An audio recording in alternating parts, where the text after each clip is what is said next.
Learning how to make mayo with an immersion blender is really easy. All you need is a few simple ingredients and it takes just a few minutes.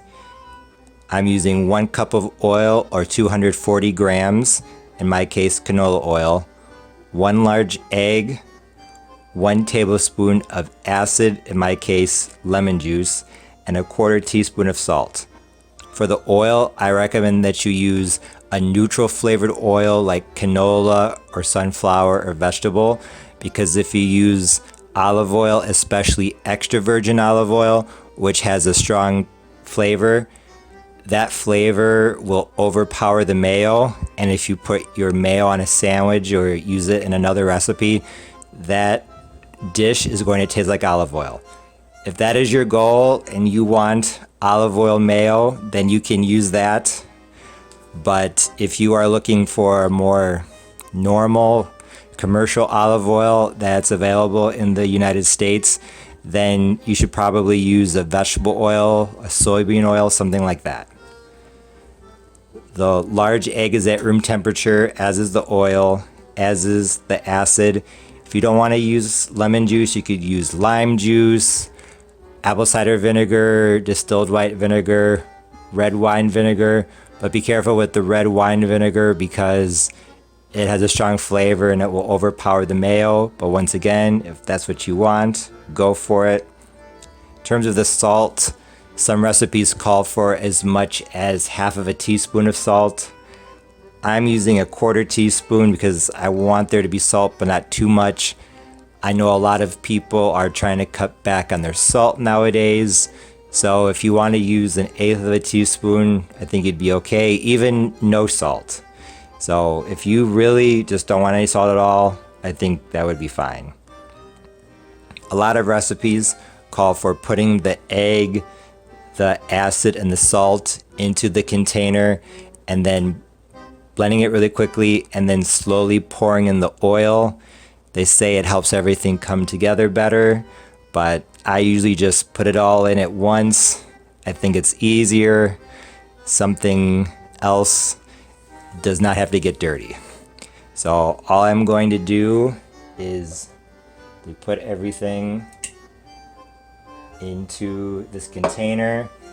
And if you're using an immersion blender to make mayo, make sure you're using a container that's deeper than it is wide, because you want this to be able to really get deep down in there.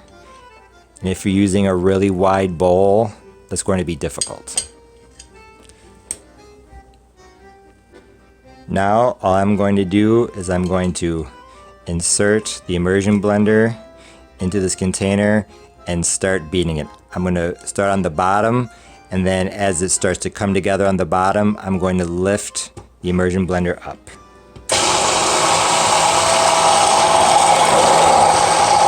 And go up and down.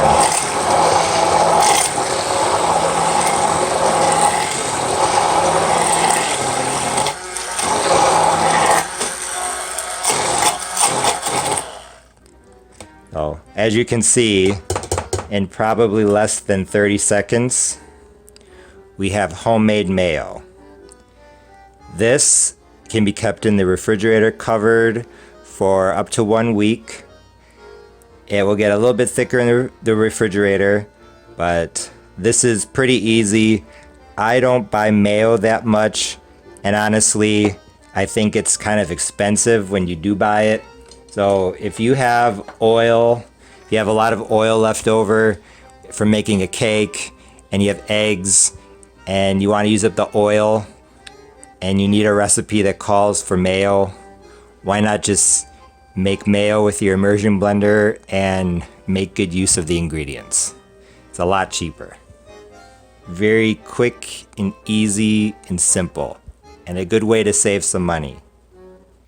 As you can see, learning how to make mayo with an immersion blender is really easy. With just a few ingredients and literally less than a minute, you can have some delicious homemade mayonnaise.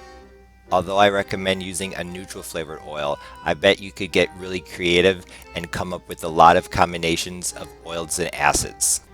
Cooking oil does not have an indefinite shelf life, so this is a great way to use up leftover oil if you make a cake or if you fry foods. Also, like I said, in my opinion, mayo is a bit expensive, especially if you don't buy it all the time and you want it to be fresh. So this is a great way to have fresh mayo cheaply. I have used my immersion blender to make mayo for a wide range of recipes, such as my southern tomato pie and potato salad. Now that you know how to make homemade mayonnaise with a handheld blender, the possibilities are endless.